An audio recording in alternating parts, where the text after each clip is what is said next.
Hello everybody, welcome back to TechTube. In today's video, I'll be guiding you on how you can open YouTube channel. So let me tell you guys, to open YouTube channel, the website is more switchable than the application itself. So what you can do is open up any web browser and search in for youtube.com. Here you can see human icon on the right corner. Go ahead and tap on it. Now here it will ask you the option of sign in. Go ahead and tap on it and select a Google account. And if you don't want to use that account, you can just go ahead and tap on use another account. Go ahead and type down your email address on the empty box and type in next. Now enter the password.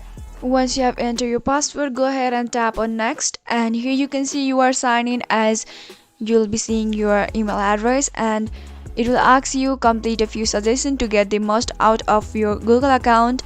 And if you don't want to use any of these, you can just go ahead and tap on not now, and here doing so will successfully help you open a YouTube account.